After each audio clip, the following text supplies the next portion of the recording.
Bienvenidos al Rincón Sinfónico.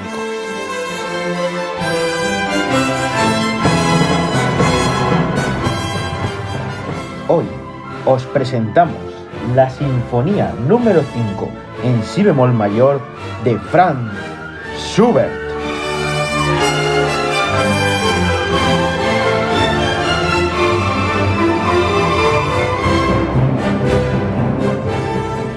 Bienvenidos una semana más a este podcast. Soy Héctor y me acompaña mi gran amigo Pablo. Buenas tardes a todos, un día más. En este tercer programa os traemos la Sinfonía número 5 en Si bemol mayor de Schubert. En esta ocasión, interpretada por la Orchestra of the Age of Enlightenment, dirigidos por Charles McElrath. Antes de comenzar el programa, queremos recordaros que hoy tendremos la visita de José Luis López Antón, un joven director de orquesta que nos comentará curiosidades sobre el maestro que tenemos hoy, sobre Schubert, sus sinfonías y, por supuesto, esta obra. Comenzamos.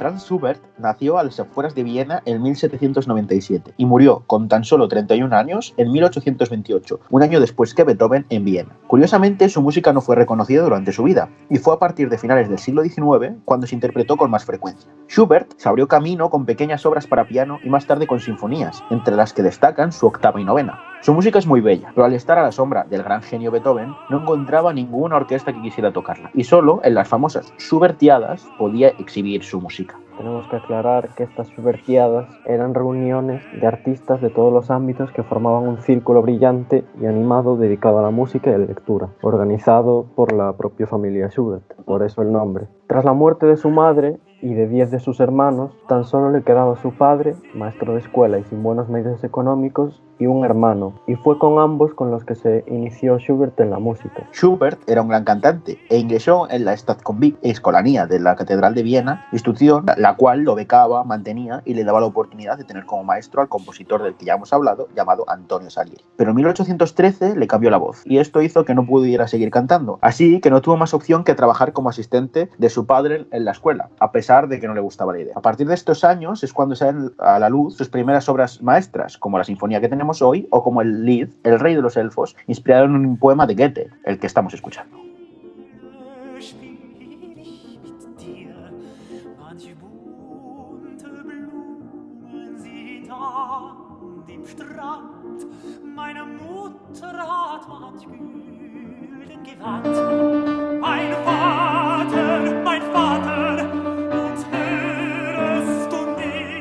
Después de abandonar sus funciones en la escuela de su padre, Schubert intentó ganarse la vida únicamente con la música, con escaso éxito. El único campo que podía darle dinero de verdad era la ópera, y aunque este fue un género que Schubert abordó con insistencia a lo largo de su vida, nunca consiguió destacar en él. Sí lo hizo en el Lied. Solo durante los años 1815 y 1816 llegó a componer más de 150 Lieder, la mayoría de una gran calidad asombrosa. Como nos acaba de decir Pablo, con este gran talento musical que tenía, aún así su padre pretendía que fuera maestro, lo que motivó el enfrentamiento entre ellos dos y desencadenó el abandono de su casa, para luego refugiarse en la casa de Franz von Schubert. Nunca logró mantenerse solo con sus composiciones y necesitó la generosidad de sus amigos que lo acogían en sus respectivas casas. Schubert tampoco mantuvo una relación duradera con estos, pero se adscribió a un círculo íntimo de amigos que le brindaba mucha satisfacción personal, además de contribuir a un público fiel y sensible a su arte. Durante sus últimos años, escribió piezas magistrales, fruto y reflejo de sus experiencias personales, y siempre con el sello inconfundible de una inagotable inspiración melódica. Por ejemplo,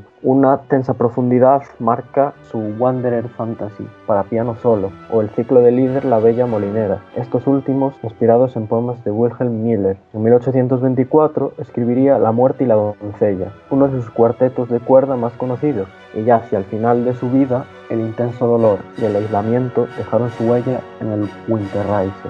Por aquel entonces, Schubert tenía solamente 71 años y acababa de matricularse para estudiar fuga, pero una sífilis que había contraído años antes, complicada finalmente con una fiebre tifoidea, lo condujo a la muerte en noviembre de 1828.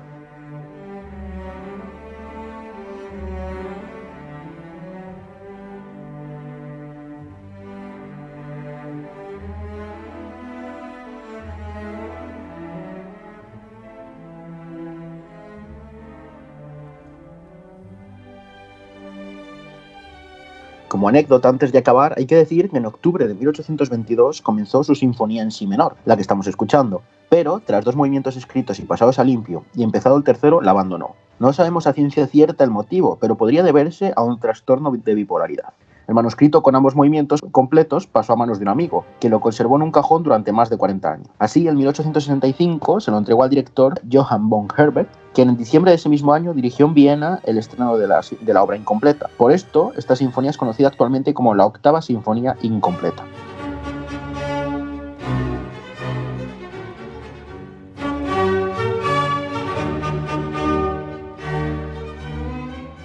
Este fragmento que acabamos de escuchar pertenece al tercer movimiento de la Quinta Sinfonía en Si bemol de 485 de Franz Schubert. Compuesta entre septiembre y octubre de 1816, fue la última sinfonía que hizo en el periodo en el que trabajaba como maestro.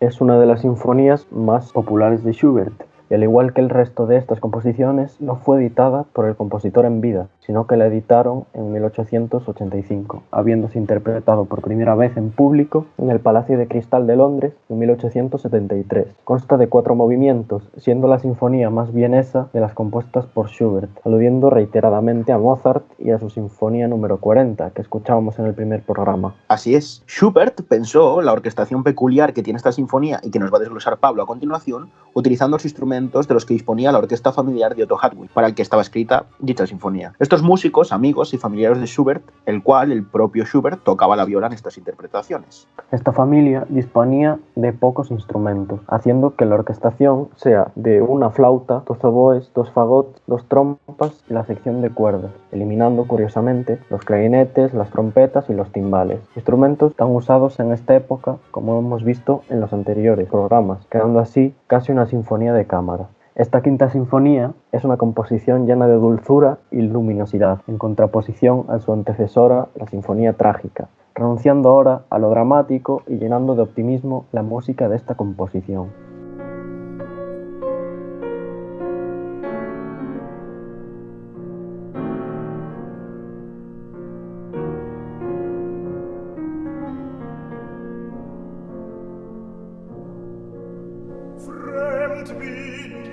La versión de hoy nos la presenta la Orchestra of the Age of Enlightenment, una orquesta británica residente en el centro South Bank de Londres, con sede en el King's Place. Fue fundada en el 1986 con la idea de un grupo de músicos de interpretar obras con instrumentos de época. En este primer año dio su primer concierto en Oxford, con el gran violinista y director Sigiswald Kuijken, para posteriormente pasar a actuar en la gran sala Queen Elizabeth Hall de Londres. Desde este momento las cosas avanzaron muy rápidas para la orquesta. El año siguiente, el famoso director Simon Rattle trabajó junto a esta en una producción histórica de la ópera de Mozart, Las bodas de Figaro. Al igual que consiguieron firmar un contrato con la famosa discográfica británica Virgin Classic, lo que dio pie a que fueran gran reconocidos gracias a sus retransmisiones en la famosa BBC. Consiguieron hacerse un hueco en la escena de la música clásica británica, formalizando en 1993 la relación con el South Bank Center y convirtiéndose desde entonces en la orquesta residente oficial. Anualmente, la orquesta presenta óperas barrocas y clásicas de compositores como Händel y Mozart, en las que esta orquesta se especializó. Un año más tarde, la orquesta realiza su primera gira europea, con Simon Rattle a la batuta. Comenzaron a trabajar por primera vez con 3 grandes maestros, Elder, Fischer o Jurowski, que junto a Rattle serán los artistas principales de la orquesta. Otra gran noticia fue que en 1999 nombran a Cherry Forbes, oboísta de la orquesta, primer director artístico permanente. La orquesta se ha embarcado en diferentes proyectos, como su famoso The Night Shift, una serie de conciertos nocturnos de música clásica, en salas de concierto y pubs de la ciudad de Londres, dirigidos a un público que no asiste habitualmente a los conciertos. Todo ello hizo que en 2008 se ubicaran en la sede actual, el famoso King's Place. La orquesta en 2016 celebró su 30 cumpleaños, con una temporada especial de conciertos en los que se incluyen grandes obras como la Segunda Sinfonía de Mahler con Vladimir Jurowski a la batuta. Finalmente, en 2017 la orquesta comienza su nuevo proyecto, con una serie de música y ciencia que llamaron Bach, el universo y todo. El maestro que conoceremos a continuación y que está al mando de la orquesta hoy es Charles Mackerras, director especializado en música barroca y clásica, un gran habitual en los conciertos de esta orquesta.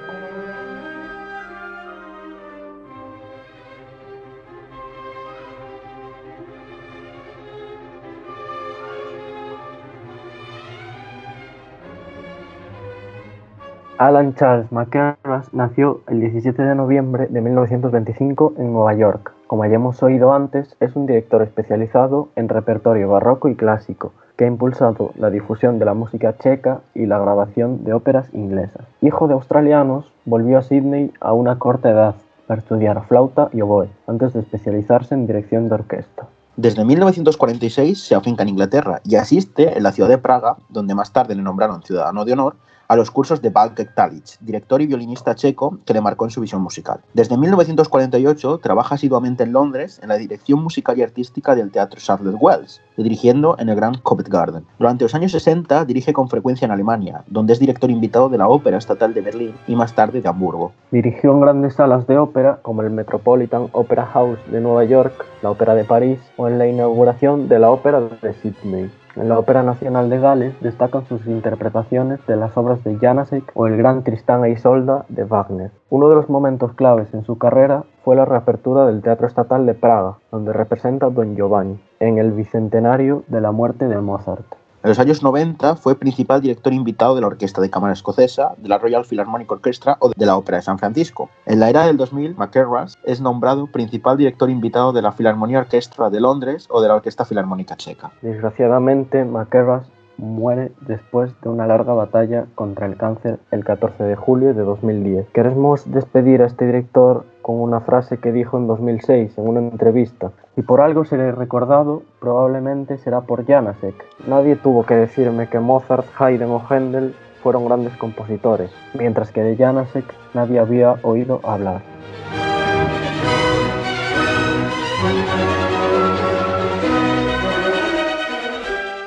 A continuación, tendremos el lujo de contar con el joven director de orquesta José Luis López Antón, considerado una de las más brillantes y carismáticas promesas de la nueva generación de directores de orquesta en España.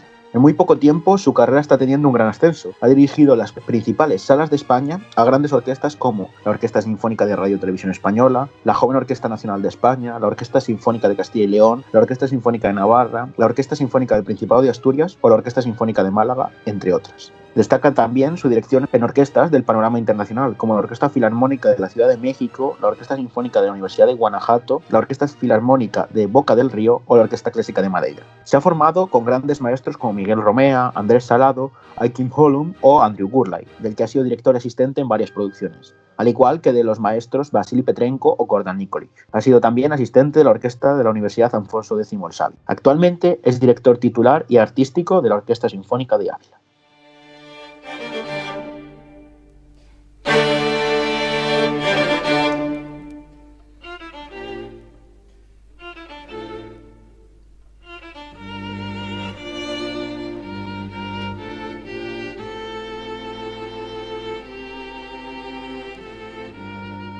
Hola José Luis, lo primero, buenas tardes y bienvenido al programa. Para empezar, muchísimas gracias por estar esta tarde con nosotros. Queremos que tu visita nos ayude a tener una visión de la música de Schubert. Inicialmente quería que nos cuentes brevemente qué es para ti Schubert y su obra sinfónica. Bueno, pues en primer lugar, buenas tardes Héctor, encantado de estar con vosotros en este proyecto. La verdad que Schubert es un compositor peculiar, ¿no?, para un director de orquesta. ¿Por qué digo esto? Porque, bueno, realmente su producción sinfónica, las 9 sinfonías que componen su corpus, ¿no?, tiene música incidental, como puede ser Rosamunda, o diversas óperas que, bueno, no son muy famosas ni muy célebres, como puede ser Fierabras. Bueno, realmente la música sinfónica no fue interpretada en vida del compositor, ¿no? Con este paralelismo que ha podido tener con otros artistas como Van Gogh. Y es cierto que es una música que, desde mi punto de vista, debe tener un hueco, ¿no? Porque Schubert tiene una gran personalidad a la hora de componer, desde luego que, bueno, tiene un sello diferencial con respecto a otros autores del periodo clásico o de este primer romanticismo. Y desde luego que, bueno, pues el género en el que él más destaca, como es el lied, le condiciona en toda su producción sinfónica, considerado por siempre por muchos musicólogos como un gran melodista, ¿no? Yo creo que es un buen adjetivo que le define. Eso es. Entrándonos ya en tu mundo, en la dirección, ¿qué facilidades o dificultades tiene dirigir a este gran compositor? Bueno, facilidades a la hora de dirigir yo creo que nunca hay, ¿no? Porque cuando algo aparentemente puede parecer fácil a simple vista, se suele tornar en complejo, ¿no? Y este puede ser un caso de Schubert, ¿no? El caso de Schubert o el caso de los compositores de la primera escuela de Viena, como pueden ser Mozart, Haydn, Beethoven, porque es cierto que técnicamente es algo quizá un poco más asequible a nivel de escritura orquestal, que puede ser una obra del impresionismo francés, como puede ser cualquier poema sinfónico de Richard Strauss o cualquier obra de Ravel o de Debussy. Strauss evidentemente no es francés, él es ya de esta nueva corriente compositiva alemana del siglo, finales del XIX, del siglo XX. Es mucho más complejo orquestalmente, pero la música de Schubert, con esta, digamos, que influencia tan cercana de su corpus más, digamos que más célebre, como son los líderes de las canciones, es difícil siempre encontrarle un equilibrio al sonido entre las secciones de la orquesta, una belleza por un sonido clásico que debe estar muy bien proporcionado, que debe estar en sus dosis justas de vibrato, de fraseo, para que digamos en el punto justo en el que su música se vive en todo su esplendor. Esto es lo más difícil, ¿no? Con este tipo de música, pues Schubert, al ser, bueno, uno de los primeros románticos, pero desde luego en estructura de la escritura orquestal es muy influenciado pues por Haydn o por Mozart, ¿no?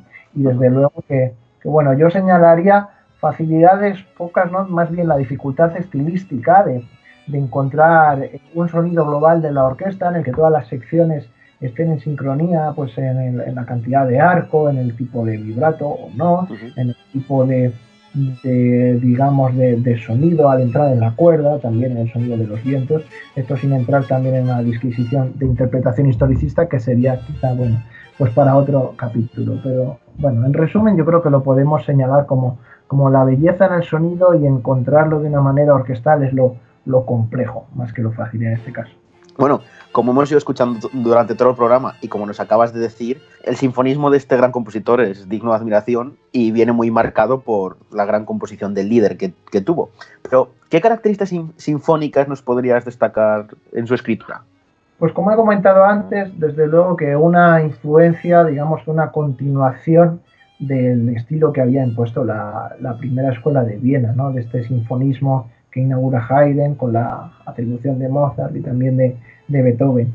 Él, desde luego, que le da su sello, ¿no? Yo creo que algo que define a la música de Schubert, a la música orquestal, por ejemplo, y que le diferencia un poco de la paleta compositiva que habían utilizado sus antecesores en esta línea cronológica de la composición musical, puede ser el uso de diferentes elementos musicales, como pueden ser los acentos, los fortepianos, los sforzatos. Es un compositor que incide mucho en estas diferencias, ¿no? Esto lo podemos ver, por ejemplo, en la sinfonía que nos servirá de ejemplo durante todo este programa, como es la Quinta Sinfonía de Schubert.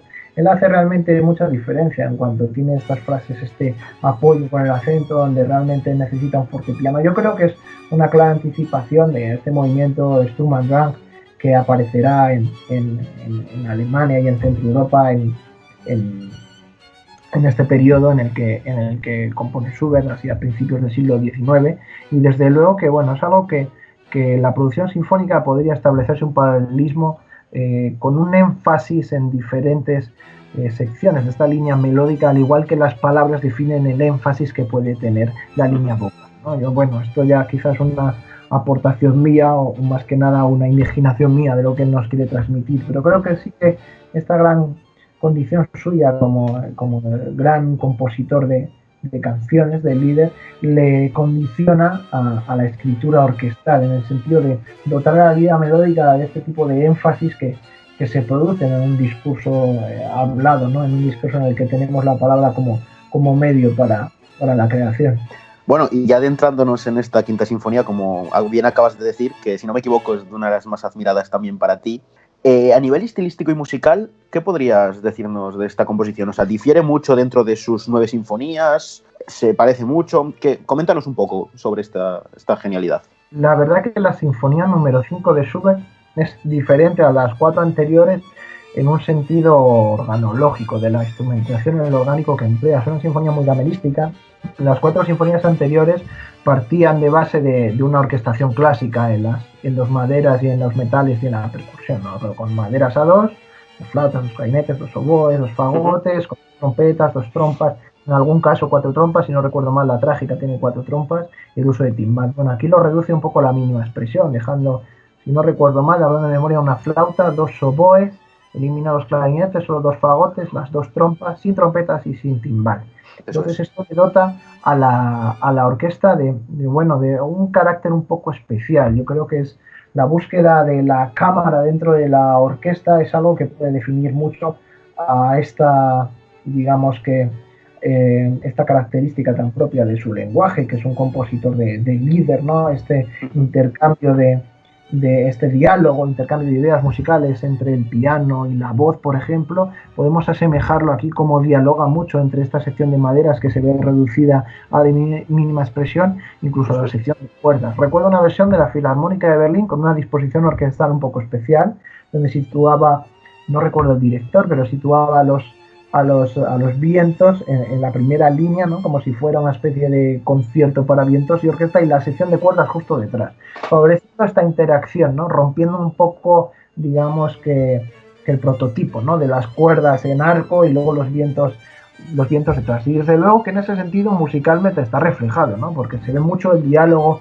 entre, por ejemplo, en el primer tema, el primer movimiento, entre las flautas, entre primeros violines, y este carácter que tiene, ¿no? Camerístico, yo creo que le dota de esta actividad.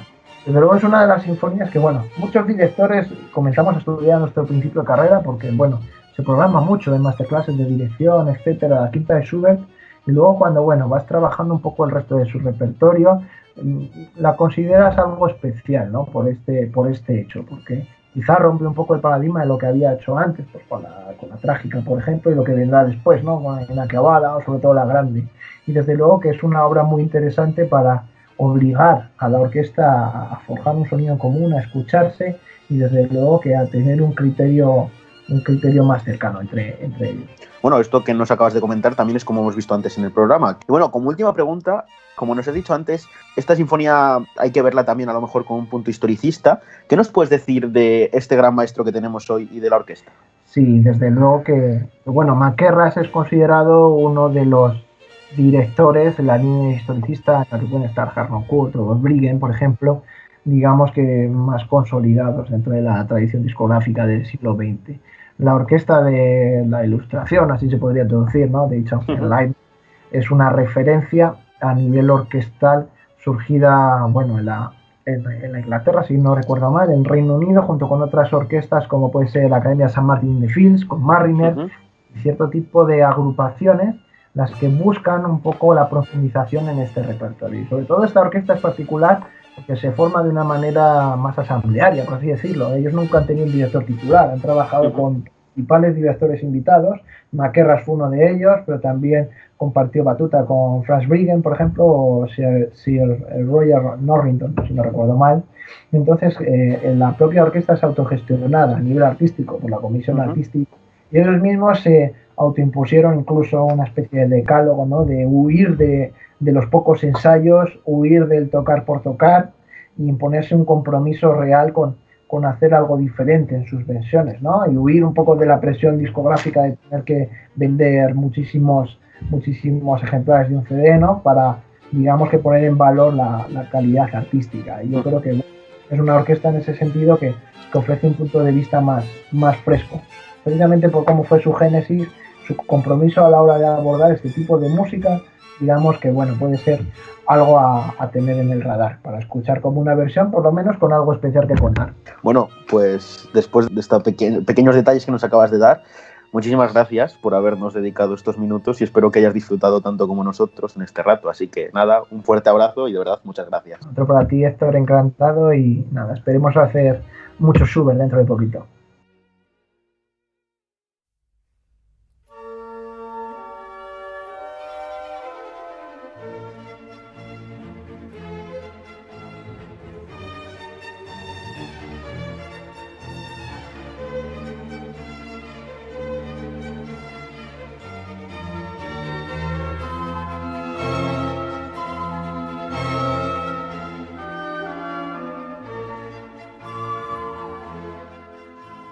hemos escuchado, nuestra sinfonía comienza con unos delicados acordes de las maderas en piano como introducción y con un diseño descendente en violines que nos abre la puerta a ese precioso primer tema, caracterizado un poco por esa dulzura, esa frescura juvenil de un veinteañero Schubert. Este fragmento está marcado por un hábil juego entre el viento y la cuerda que desembocará en un enérgico tutti que cadencia y da paso al segundo tema en violines.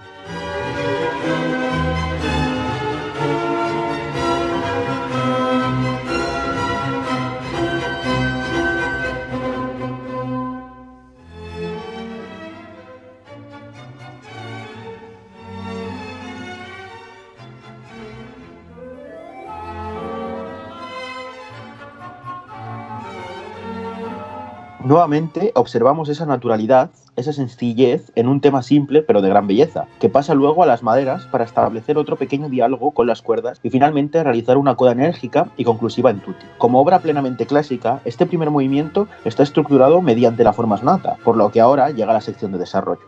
Aquí comienza a explorar diferentes tonalidades, simplemente con un pequeño motivo del tema principal y aquel diseño descendente de los violines de la introducción.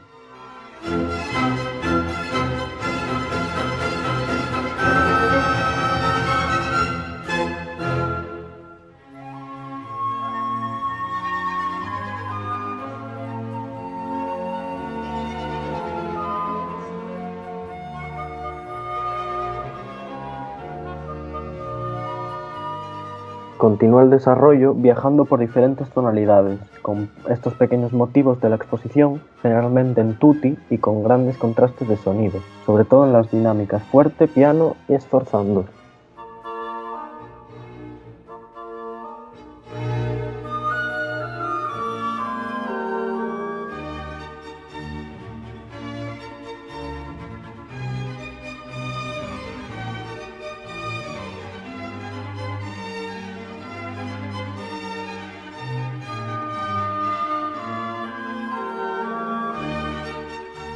Ha comenzado la última sección, la reexposición, donde Schubert nos muestra de nuevo esa originalidad temática, reexponiendo el tema principal, esta vez en la tonalidad del cuarto de la escala de si bemol, que sería mi bemol mayor. Lo habitual era escuchar esta parte y lo que resta del movimiento en la tonalidad original, en este caso es si bemol mayor. Pero Schubert decide darnos esta sorpresa igualmente agradable a nuestros oídos. Esta última sección sigue su curso tal y como al principio en la exposición, aunque ya presentando el segundo tema en la tonalidad principal y rematando con aquella coda enérgica que nos proporciona ese último toque de color en su última cadencia, con ese acorde de séptimo disminuido que resuelve en tónica y cierra el movimiento.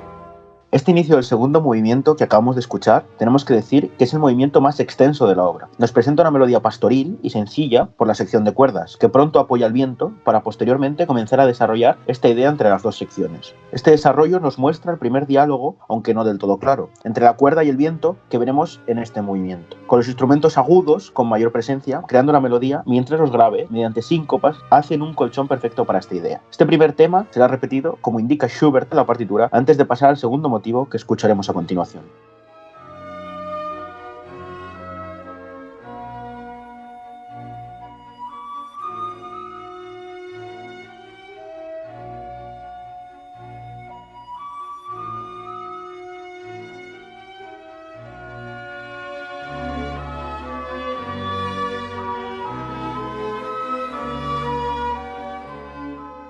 Como acabamos de escuchar, ahora sí observamos perfectamente el diálogo entre el viento y los violines primeros. Una idea mucho más rítmica nos presenta Schubert en este momento, en el que no solo los bajos, sino también violas y violines segundos crean un ostinato rítmico mediante semicorcheas durante la presentación de este tema, hasta llegar a un tutti en fortísimo, únicamente interrumpido por la flauta, que nos dará pie a desarrollar esta segunda idea.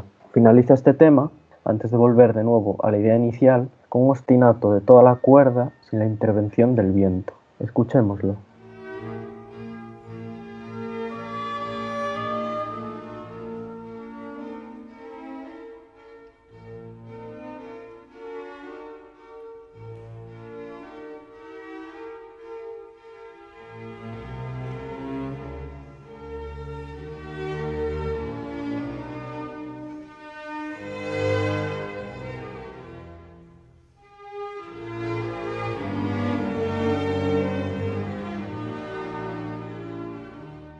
De nuevo, hemos podido escuchar cómo nos ha presentado el tema, al igual que al principio del movimiento, con la cuerda únicamente. Pero esta vez, cuando el viento se une, es un gran bloque compacto que da robustez a la vez que lirismo a esta idea, una de las características más determinantes en Schubert. Después de esta reexposición, volveremos de nuevo a escuchar el segundo tema del que hemos hablado antes, pero esta vez con un mayor poderío y una mayor dinámica, para dejar por última vez la entrada del primer tema y finalizar el movimiento con una pequeña coda en la que se puede observar por primera vez un diálogo entre los instrumentos graves y agudos del tutti orquestal, para acabar con un solo de trompa antes del acorde final.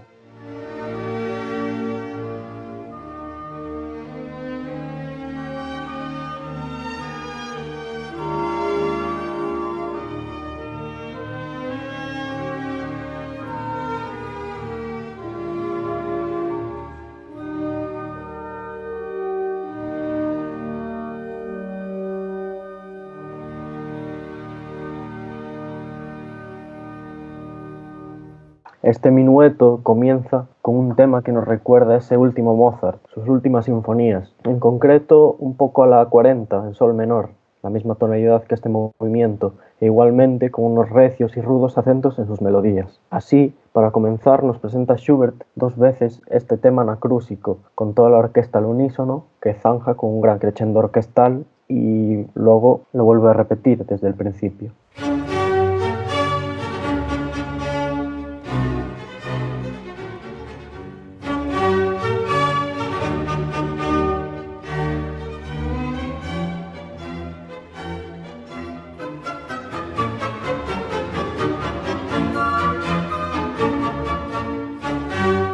Tras esta repetición, tenemos una pequeña sección donde realiza una mínima variación de este motivo principal, este tema, que va pasando entre violines y flautas y los bajos, con pequeñas aportaciones melódicas del oboe como acompañamiento. Vuelve a exponer el tema principal, añadiendo cada vez más dramatismo para poner fin a esta sección.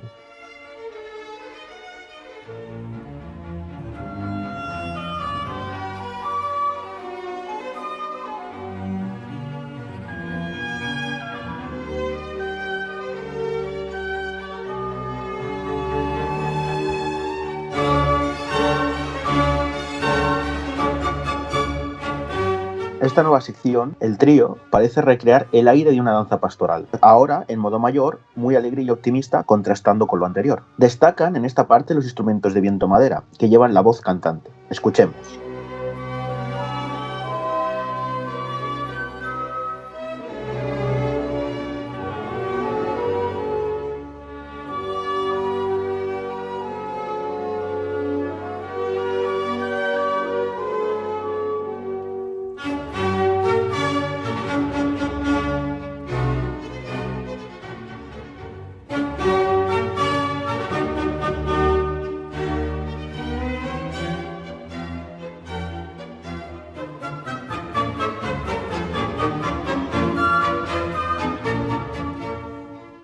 Como era habitual, después del trío se repite la primera parte del movimiento, pero ahora sin repeticiones.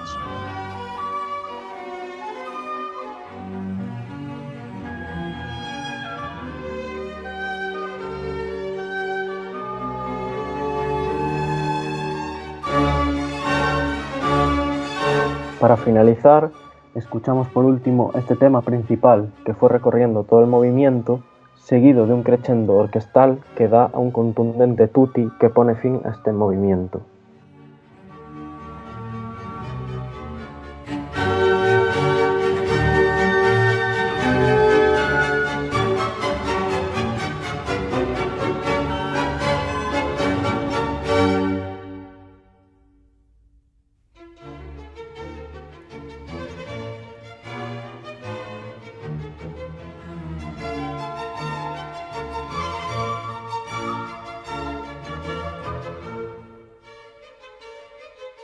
En este jocoso inicio de la primera parte del cuarto movimiento que acabamos de escuchar, Schubert nos recuerda el sinfonismo de Haydn con un tema muy danzado, presentado por las cuerdas, al igual que vimos en el segundo movimiento, hasta la entrada de los vientos apoyando esta melodía.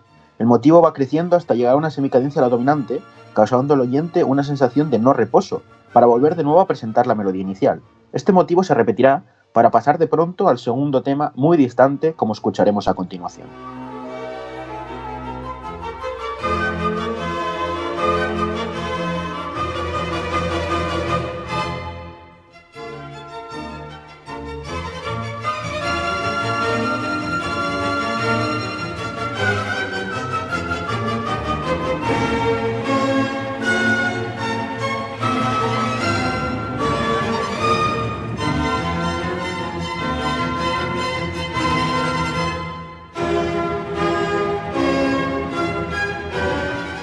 Este segundo tema que nos acaba de presentar Schubert tiene un carácter marcial a la vez que tétrico. Podemos observar las veloces escalas de la cuerda que se intercalan con pasajes en los que el viento, mediante notas largas, crea melodía y la cuerda con grandes síncopas que dan sensación de caminar acompañan a estos motivos. Llega de nuevo a una cadencia en la que Schubert nos incluye un calderón para dar paso otra vez al motivo inicial del movimiento, pero esta vez más desarrollado por todo el tutti.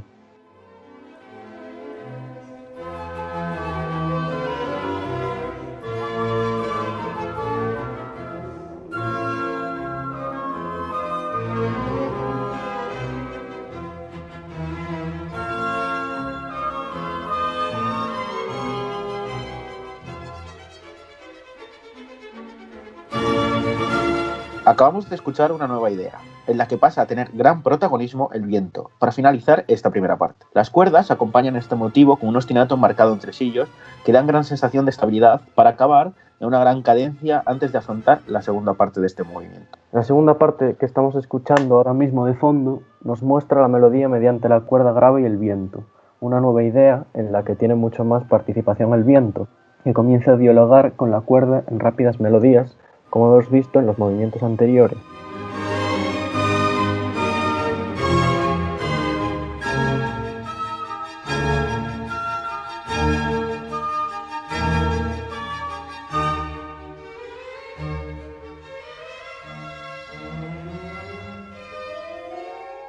De nuevo Schubert nos vuelve a mostrar, después de un gran desarrollo, la melodía inicial de la primera parte, con una reexposición, aunque un poco variada, en la que podremos ver todas las ideas que nos expuso antes, pero más desarrolladas y jugando con los matices. Antes de acabar la sinfonía, nos vuelve a presentar el tema de esta segunda sección, aunque esta vez nos lo expone la cuerda. Para finalizar esta gran sinfonía, Schubert nos introduce en un vertiginoso final, muy veloz y potente, creado por todo el tutti orquestal, para finalizar en un rotundo último acorde tras, como acabamos de decir, una frenética coda.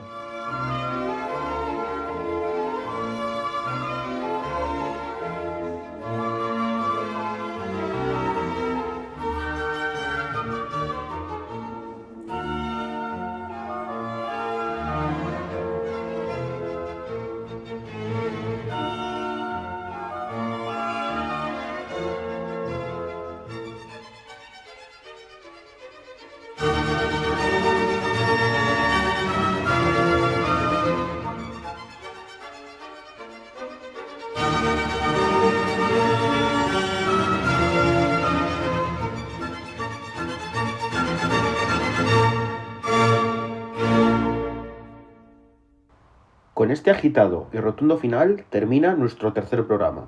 En primer lugar, queremos agradecer a Diana Varela y a Guillermo Vallecillo su ayuda con el diseño de imagen de este podcast. Muchas gracias una semana más por escucharnos y les recordamos que pueden escuchar los programas en nuestros canales de YouTube y Spotify, El Rincón Sinfónico. En el próximo programa trataremos el género del poema sinfónico, con el Moldava incluido en el Máblast de Bedřich Smetana. Hasta pronto.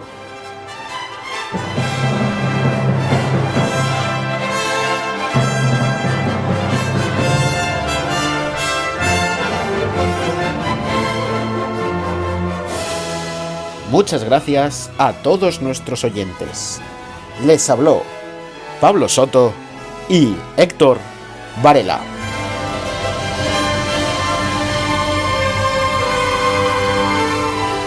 Esto es El Rincón Sinfónico.